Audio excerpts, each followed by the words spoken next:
اتنا پڑھا درود کو باحسین کمال نے، اتنا پڑھا درود کو باحسین کمال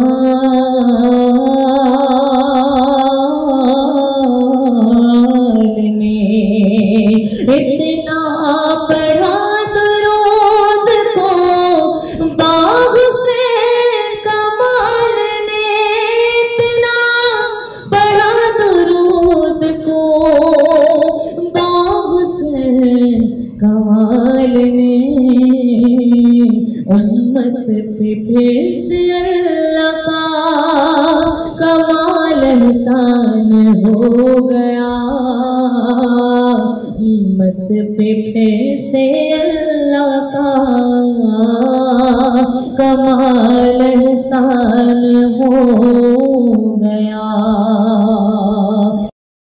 بسم اللہ الرحمن الرحیم۔ اللہم صلی علی محمد النبی الامی وعلی آلہ وصحبہ وبارک وسلم۔ السلام علیکم ورحمۃ اللہ وبرکاتہ۔ سامعین، ڈاکٹر اسلم پرویز آپ سے مخاطب ہے۔ سامعین، آپ جانتے ہیں کہ حضرت فقیر پروفیسر باغ حسین کمال رحمۃ اللہ علیہ بانی سلسلہ اویسیہ کمال، حضرت باغ حسین کمال رحمۃ اللہ علیہ کی جو خطاب تھے، یعنی کہ سالانہ خطاب، اور ان پر مبنی ہم نے یہ ویڈیوز کا سلسلہ شروع کیا ہے، اور پچھلی دفعہ ہم نے 18 مارچ 1994 کا جو آپ کا خطاب منتخب کیا تھا، جو کہ 3 حصوں پر مشتمل تھا، پارٹ 1، پارٹ 2 اور پارٹ 3، جس سے اپلوڈ کر دیا گیا ہے، اور آج ہم بڑھ رہے ہیں 17 مارچ 1995 کے خطاب طرف۔ تو حضرت فقیر پروفیسر باغ حسین کمال رحمۃ اللہ علیہ اس خطاب میں فرماتے ہیں کہ ساتھیوں، چند گزارشات پیش کرنی ہے۔ اللہ کے نام کو پھیلانے کے لیے جو سفر میں نے 19 فروری 1985 کو شروع کیا تھا، آج اسے 10 سال 1 ماہ ہونے کو ہے۔ اس دوران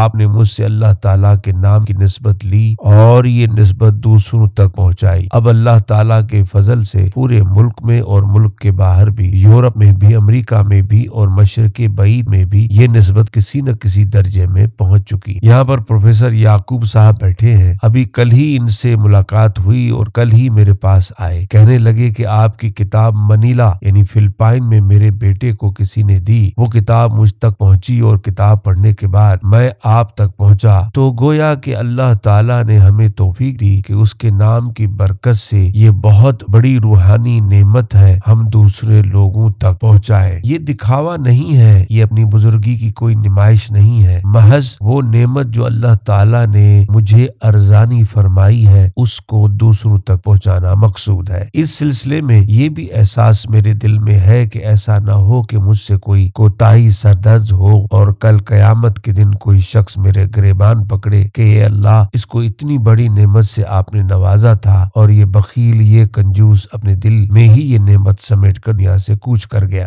ہم تک اس نے یہ نعمت نہیں پہنچائی۔ میرا خیال ہے کہ جس ڈنکے کی چوٹ پر میں نے اس نعمت کو واشگاف انداز میں بیان کیا ہے، کسی بڑے سے بڑے صوفی نے اس انداز میں اس نعمت کو لوگوں کے سامنے پیش نہیں کیا۔ مجھے بھی ڈر تھا کہ وہ باتیں، وہ قلبی راز جو صوفیہ رحمت اللہ علیہ اپنے دلوں میں سمیٹ کر لے گئے، وہ میں بیان کر رہا ہوں اور نہ جانے کیا کیا سنگ باری مجھ پر ہوگی، لیکن اللہ تعالیٰ کا شکر ہے کہ نبی کریم صلی اللہ علیہ وآلہ وسلم نے جو فرمایا تھا کہ تیرے سلسلے کی میں ذاتی طور پر نگرانی کروں گا، شاید یہ اسی کی برکت ہے کہ کسی بہت بڑی پریشانی سے ابھی تک بچا ہوا ہوں۔ سامعین، حضرت فقیر پروفیسر باغ حسین کمال رحمۃ اللہ علیہ آگے فرماتے ہیں، ساری کتاب حال سفر میں نے 2 چیزوں کی دعوت دی ہے۔ پہلے تو اس میں ذات اللہ کے ذکر اور قرآن و حدیث کی روشنی سے اس کی فضیلت اور اہمیت بیان کی ہے، اس کے بعد روح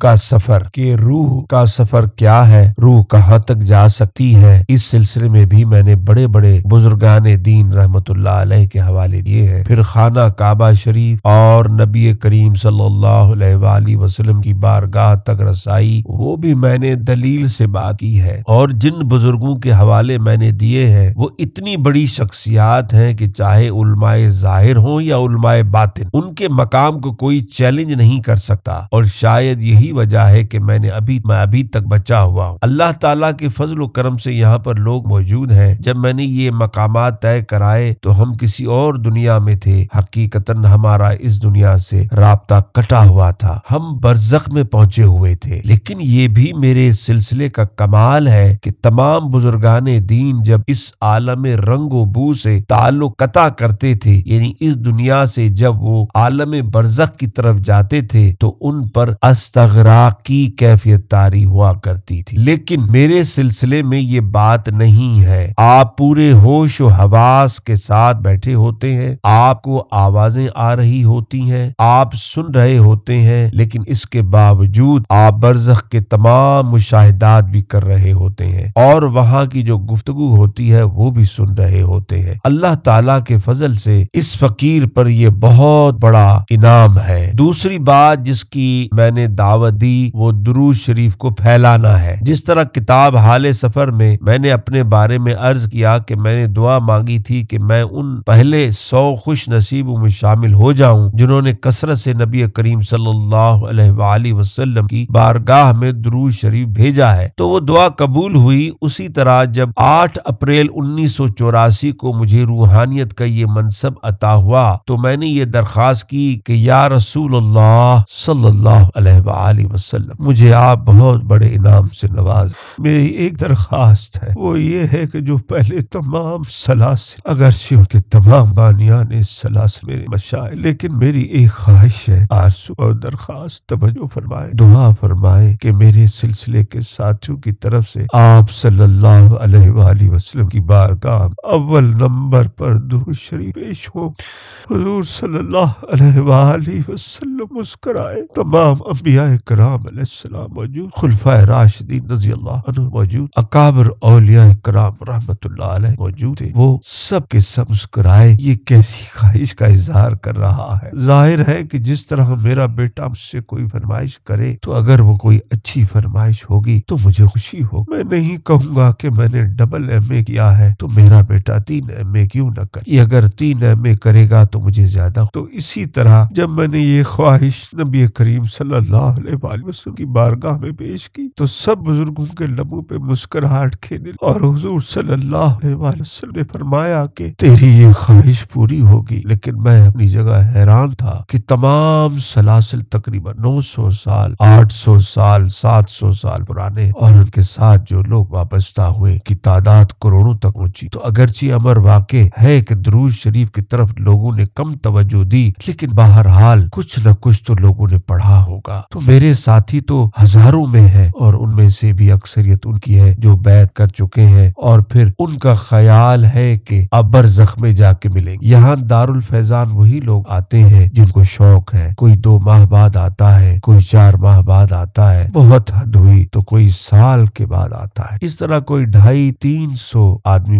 باقاعدگی سے آتے رہتے ہیں اور مجھ سے آگے کی منازل حاصل کرتے رہتے۔ پھر میں نے پچھلے سال سوچا کہ اس طرح مجھے کیسے معلوم ہوگا کہ شریف کہاں تک جا رہا ہے، تو پھر میں نے ساتھیوں سے تقاضا کیا کہ آپ اپنی سہولت کے لیے روزانہ کا کوئی ہدف مقرر کر لیں، 5000، 10,000، 20,000 روزانہ، اسے کاؤنٹ یعنی شمار کریں اور سالانہ اجتماع میں ہم اس کو اکٹھا کریں۔ چنانچہ پچھلے سال یہ درود شریف 70 کروڑ ہوا تھا، پچھلے سال ہم گھٹ گئے اور 66 کروڑ ہوا۔ اس کی وجہ یہ تھی کہ میں نے ساتھیوں سے فرمائش کی تھی کہ درود شریف پڑھنا ہے مگر پوری احتیاط سے پڑھنا ہے کہ تیزی میں کوئی لفظ ادھر ادھر نہ ہو جائے۔ اس احتیاط کے باعث وہ تعداد گھٹ گئی، لیکن اس کے باوجود میں سوچتا تھا کہ یہ کیسے ہوگا، میری خواہش کیسے پوری ہوگی، لیکن اللہ تعالیٰ کا خصوصی فضل و کرم ہوا۔ میں نے تقریباً 40-50 ساتھیوں کو ایک نمائشی سا نمائندہ بنا رکھا ہے کہ آپ نے میرے سلسلے کو اپنے علاقے میں پھیلانا ہے، لوگوں کو دعوت ذکر بھی دینی ہے اور درود شریف دعوت دی۔ وہ اپنے طور پر کام کر رہے ہیں، لیکن میں کما حقا ان سے مطمئن نہیں ہوں، لیکن ایک ساتھی جس کا میں احسان مند ہوں اور اس پر مجھے فخر ہے، حضرت جی کی آواز بھرا گئی، اور مجھے ہی نہیں میرے تمام مشائخ کو بھی اس پر پر فخر। لیکن اس سے پہلے کہ میں اس کا تعارف کراؤں، میں ایک واقعہ آپ کے سامنے بیان کرنا چاہتا ہوں۔ 1987 کی بات ہے کہ میری کتاب حال سفر منظر عام پر آئی۔ دسمبر کے مہینے میں مغرب کے وقت مسجد بیٹھا تھا، نماز کا ٹائم ہونے والا تھا کہ اسلام آباد سے میرے پاس ایک پرنسپل ساتھی اور دوست ساجد علوی صاحب میرے پاس آئے اور کہنے لگے باہر ایک مرکزی سیکرٹری صاحب اور یونیورسٹی گرانٹس کمیشن کے سیکرٹری صاحب آئے ہوئے ہیں، وہ ملنا چاہتے ہیں۔ میں نے کہا لے آئے، میں تو فقیر ہوں، میرے پاس پروٹوکول کی کیا ضرورت ہے کہ آپ مجھ سے پہلے اجازت طلب کر رہے ہیں۔ خیر وہ اندر آئے، تعارف ہوا۔ مرکزی سیکرٹری صاحب نے یہ تعارف کرایا کہ میں ممتاز علی قاضی ہوں، سندھ کا رہنے والا ہوں، مرکزی سیکرٹری کے عہدے پر 20ویں گریڈ پر فائز ہوں، پریزیڈنٹ جنرل ضیاء الحق صاحب کا مشیر رہا ہوں اور ان کے ساتھ میں نے 30 عمرے کرنے کی سعادت حاصل کی ہے، اور ان دنوں میں وزیر اعظم جنیجو صاحب کا خصوصی مشیر ہوں اور مجھے وفاقی وزیر کے تمام مراحت حاصل۔ حضرت فقیر پروفیسر باغ حسین کمال رحمۃ اللہ علیہ نے فرمایا، کہا جی ٹھیک ہے، بڑی اچھی بات ہے، خوشی کی بات ہے۔ پھر انہوں نے مقصد ظاہر کیا، وہ کوئی دنیاوی معاملہ تھا، دعا کرانے کے لیے آئے تھے، وہ بات ختم ہو گئی۔ اس کے بعد نماز کا ٹائم ہوا، نماز پڑھی، نماز کے بعد جتنے بھی ساتھی وہ میرا معمول ہے کہ ذکر کرانے کا، میں نے ذکر کرایا۔ یہ ساتھی ایسے ہی بیٹھے رہے، میں نے کہا ہم ذکر کرنے لگے ہیں، آپ بھی بیٹھے رہے، اللہ اللہ کرتے رہے۔ ذکر کے بعد کھانا منگوایا، کھانا جب آیا تو میں نے کہا کہ آپ کے ساتھ کوئی اور بھی ساتھی ہے؟ تو وہ صاحب کہنے لگے ڈرائیور ہے۔ میں نے کہا ڈرائیور کو بھی بلا لیں، وہ بھی آ گیا تو اس کو بھی میں نے ساتھ بٹھایا۔ سیکرٹری صاحب، ان کا ڈرائیور اور دوسرے دونوں ساتھی موجود۔ کھانا کھایا، اتنے میں دربار اقدس صلی اللہ علیہ وآلہ وسلم سے آواز آئی، بیٹے ان کو ذکر کراؤ۔ اب ان میں سے ایک ساتھی یہاں تشریف فرما ہے، وہ میری بات کی یقیناً گواہی دیں گے، جو بات میں کہہ رہا ہوں اس میں زیب داستان بات نہیں۔ میں نے انہیں عرض کیا کہ حضرات آپ میرے پاس دنیاوی کام لے آئے تھے، لیکن میرے پاس جو اصلی نسخہ ہے وہ قلب کی دوا ہے۔ آپ تو دنیاوی بیماری دوا یعنی دعا لینے آئے ہیں، وہ سیکرٹری صاحب تھے، وہ بیمار تھے، اس سلسلے میں آئے۔ میں نے کہا وہ تو میں دعا کروں گا اور اللہ تعالیٰ ہی بہتر جانتے ہیں کیا ہوگا، مگر ایک دوا میرے پاس اور ہے، اور وہ ہے قلب کی دوا۔ دوا اور دعا دونوں ساتھ ساتھ چلتی ہیں۔ میری خواہش ہے کہ آپ میرے ساتھ ذکر کریں۔ میں نے ذکر کا طریقہ بتایا، 5واں، 6واں اور 7واں لفظہ بتایا، اور پھر کہا کہ ابھی ہم ذکر کرتے ہیں۔ ذکر کراتے کراتے میرے دل میں پتہ نہیں کیا امنگ آئی کہ میں نے 7واں لطائف کرانے کے بعد کہا چلو بھائی ہم اب روحانی سفر کرنے لگے، چلو کعبہ شریف۔ میں نے پوچھا کیا آپ میں سے کسی کو کعبہ شریف کی زیارت ہو رہی ہے؟ وہ جو ڈرائیور تھا کہتا ہے کہ سر ہم سارے کعبہ شریف میں موجود ہیں اور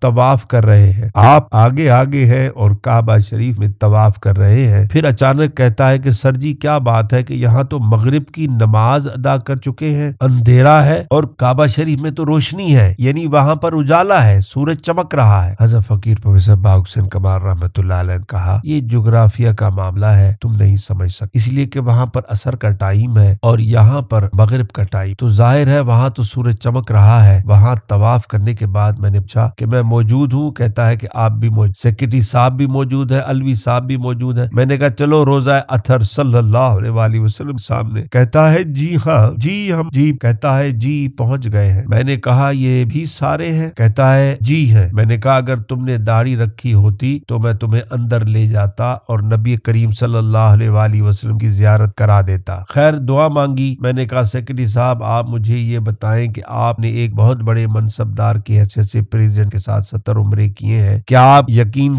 سے دعوے سے کہہ سکتے ہیں کہ کتنے عمرے اللہ تعالیٰ کی بارگاہ میں قبول ہیں؟ کہتا ہے جی کچھ نہیں کہہ سکتا۔ حضرت باغ حسین کمال نے کہا میں نے ابھی آپ کو ایک عمرہ کرایا ہے اور میں یقین کے ساتھ کہہ سکتا ہوں کہ یہ عمرہ مقبول ہے، اور یہ گواہی آپ کا ڈرائیور دے رہا ہے کہ آپ سارے کے سارے وہاں پر پہنچے ہوئے ہیں۔ یہ ہے کرامت، اور 2 منٹ پہلے مجھے بھی پتا نہیں تھا کہ یہ کیا ہونے والا ہے۔ میں نے انہیں دعوت دی کہ یہ جو کچھ ظہور میں آیا ہے یہ میری بھی کچھ سمجھ سے بالاتر ہے کہ یہ کیوں ہوا ہے۔ یہ ہے کرامت، اور کرامت بھی بعض اوقات ایسے حالات میں صادر ہوتی ہے کہ صاحب کرامت کو بھی پتا نہیں ہوتا کہ کیا ہونے والا ہے، اور تمام تر جتنے بھی اولیاء کرام رحمت اللہ علیہ ہیں ان کے نزدیک سب سے بڑی کرامت ہی یہی ہے کہ نبی کریم صلی اللہ علیہ وآلہ وسلم کی بارگاہ تک پہنچایا جائے۔ آپ نے بغیر بیعت کے، بغیر تربیت کے چند منٹ میں وہاں تک رسائی حاصل کر، اب آپ کیا چاہ کہ آپ مجھے بیعت کرنا چاہتے ہیں؟ وہ لوگ کہنے لگے بیعت کر، میں نے بیعت کر لی۔ اب باقی جو لوگ ہیں وہ دوبارہ میرے پاس نہیں آئے، مگر ایک صاحب جو ہے وہ وقتاً فوقتاً آتے رہتے ہیں اور ان کا نام ہے احمد علی قریشی، یونیورسٹی گرانٹ کمیشن کے یہ سیکرٹری ریٹائر ہوئے ہیں۔ میں نے ان کو عرض کیا تھا کہ چونکہ آپ نے بیعت کر لی ہے اس لیے سندھ میں آپ میرے نمائندے ہیں، کیونکہ سندھ کے رہنے والے ہیں۔ انہوں نے مجھے بتایا کہ میرا گدی کے ساتھ تعلق ہے۔ میں نے کہا اور اچھی بات ہے، اب آپ یہ دعوت وہاں پھیلائیں، خصوصی ترین دعوت ہے یہ ذکر کی اور درود شریف کی، تو یہ بھی اللہ والے لوگ ہیں، مست ملنگ لوگ ہیں۔ حضرت فقیر پروفیسر باغ حسین قمار رحمۃ اللہ علیہ آگے فرماتے ہیں یہ جو ولایت ہے اس کی بھی بہت سی شاخ، میں نے کتاب میں اس کا تھوڑا سا تذکرہ کیا ہے لیکن عام لوگوں کو اس کی سمجھ نہیں آتی۔ بہرحال یہ پہلے بھی آتے رہے، میں نے پوچھا کام ہو رہا ہے؟ کہنے لگے ہو رہا ہے، لیکن کس درجے میں ہو رہا ہے انہوں نے مجھے نہیں بتایا۔ ابھی چند مہینے پہلے یہ تشریف لائے تو میں نے پوچھا جی کوئی کام ہو رہا ہے؟ کہنے لگے ہو رہا ہے۔ میں نے کہا کیا ہو رہا ہے؟ کہنے لگے جی اس وقت اللہ تعالیٰ کے فضل و کرم سے پورے سندھ میں حلقے قائم ہو چکے ہیں اور 5 کروڑ روزانہ درود شریف وہ ساتھی دربار اقدس صلی اللہ علیہ وآلہ وسلم میں پیش کر۔ اب آپ سمجھ سکتے ہیں کہ ایک آدمی جو 21ویں اسکیل میں 21ویں گریڈ میں ریٹائر ہوا ہو، دنیا داری کے لحاظ سے بھی اس کا کوئی مقام ہے، یعنی وہ کوئی انٹ شنٹ والی بات نہیں کہہ سکے گا۔ اب سوال یہ پیدا ہوتا ہے اور آپ کے ذہن میں بھی آئے گا کہ یہ 5 کروڑ درود شریف کیسے پڑھتے ہوں گے؟ تو اس کا جواب یہ ہے کہ مجھے حیرت انگیز طور پر انکشاف ہوا۔ میں نے ان سے نہیں پوچھا تھا کہ بھائی آپ کس گدی سے تعلق رکھتے ہیں، میں نے انہیں پیغام بھیجا تو انہوں نے بتایا کہ میرا تعلق سندھ کی بہت بڑی درگاہ حضرت لال شہباز قلندر رحمت اللہ علیہ سے ہے۔ حضرت جی رحمت اللہ علیہ کی آواز میں رکت تھی۔ میرا خاندان وہ شخص فرمانے لگا کہ میرا خاندان اس درگاہ کا سجادہ نشین ہے اور میرے مریدین اور میرے خاندان کے مریدین پورے سندھ پھیلے ہوئے ہیں اور میں نے محنت کی ہے اور میں ہر علاقے میں گیا ہوں، مختلف اضلاع میں گیا ہوں، ساتھیوں کی ڈیوٹی لگائی ہے، ان کے آگے ڈیوٹی لگائی ہے، انہوں نے پیغام پہنچانا ہے اور پھر ساتھ کیلکولیشن گنتی بھی کر رہے ہیں۔ اب میرے دل میں ایک عجیب کیفیت پیدا ہوئی، وہ بات میں نے شاید پہلے چند ساتھیوں کو سنائی ہوئی ہے۔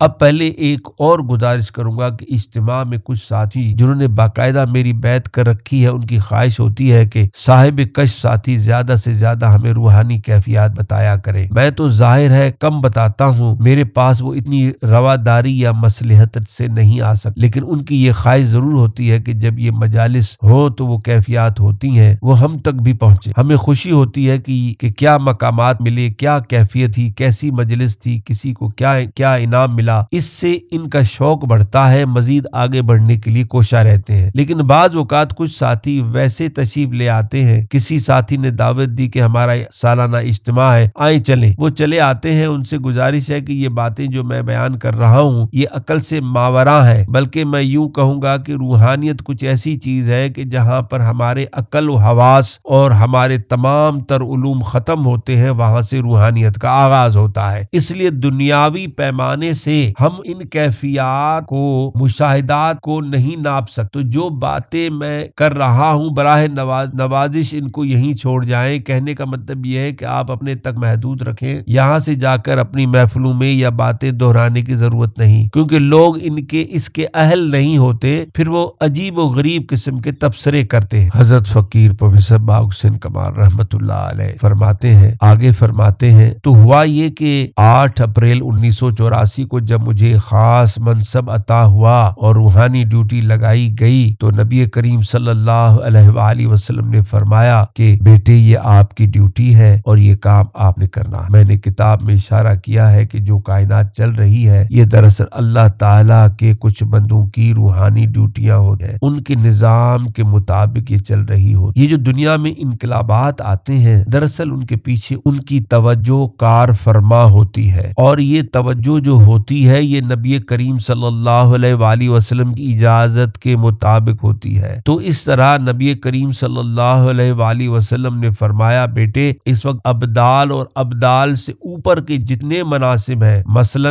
کتب ابدال، کتب مدار ہے، کتب ارشاد، کتب الاقطاب ہے، غوث ہے، یا اوپر والے، ان سب کو اسٹینڈ اسٹل، سب کچھ روک دینا، چھوڑ کر تیار ہو جانا، خاموشی سے انتظار کی حالت میں رہنا کر دیا گیا ہے۔ ان سب کو آپ کے ڈسپوزل سپردگی پہ دے دیا گیا ہے، آپ کام چلائیں۔ اب یہ معمولی بات نہیں ہے، میری سمجھ میں نہ آئے کہ یہ کیا ہو گیا ہے، لیکن دوسرے ہی لمحے میں سنبھلا اور میں نے کہا جی انشاءاللہ ہوگا۔ میں اٹھا اور واپس آ گیا۔ میں نے پہلا کام یہ کیا، اور یہ بھی میں سمجھتا ہوں کہ یہ ان آپ صلی اللہ علیہ وآلہ وسلم ہی کی مہربانی تھی، اور آپ صلی اللہ علیہ وآلہ وسلم نے ہی میرے دل میں یہ بات ڈالی کہ فوری طور پر میں نے یہ کام کیا کہ حضرت خواجہ بہاؤالدین زکریہ ملتانی رحمت اللہ علیہ صاحب، حضرت داتا صاحب رحمت اللہ علیہ، حضرت اجمیری صاحب رحمت اللہ علیہ، حضرت مجدد صاحب رحمت اللہ علیہ، حضرت شہباز قلندر صاحب رحمت اللہ علیہ اور حضرت سلطان باہو صاحب رحمت اللہ علیہ سے عرض کیا کہ یا حضرت آپ تشریف لائی۔ اب کیسے بلایا یہ آپ کی سمجھ میں نہیں آئے گا، یہ ایسے ہی ہے جیسے یہاں پر آپ کا فون ہے اور ہم ایک دوسرے کے ساتھ رابطہ قائم کر سکتے ہیں، اسی طرح ہمارے روحانی رابطے بھی ہوتے ہیں۔ یہ سارے میرے مشائخ ہیں۔ جب یہ تشریف لائے تو میں نے عرض کیا کہ دربار اقدس صلی اللہ علیہ وآلہ وسلم سے ہدایت پہنچی ہوں گی، تو فرمانے لگے پہنچ چکی ہیں۔ تو میں نے عرض کیا کہ آپ سب حضرات جو ہیں آپ میرے سیکریٹریٹ کے انچارج ہیں، اور اس کے اوور آل مجموعی طور پر انچارج حضرت بہاؤالدین زکریہ ملتانی صاحب رحمت اللہ علیہ ہیں۔ اب اوپر سے جو احکامات آئیں گے وہ آپ نے آگے چلانے ہیں۔ یہ ایک بڑا وسیع و وریز سلسلہ ہوتا ہے۔ حضرت فقیر پروفیسر باغ حسین کمال رحمت اللہ علیہ آگے فرماتے ہیں، ایک دن گزر گیا، دوسرے دن جب میں دربار اقدس صلی اللہ علیہ وآلہ وسلم میں پہنچا۔ کوئی خاص ٹائم ہوتا ہے جب خاص بات کے لیے حاضری ہوتی، ویسے تو مجھ پر شفقت کا دروازہ کھلا ہے کہ جب چاہوں حاضر ہو سکتا ہوں۔ تو نبی کریم صلی اللہ علیہ وآلہ وسلم نے فرمایا کہ جو آپ نے سیکریٹریٹ بنائی ہے، اب آپ یہ کہیں گے حضور صلی اللہ علیہ وآلہ وسلم نے آپ کو کیسے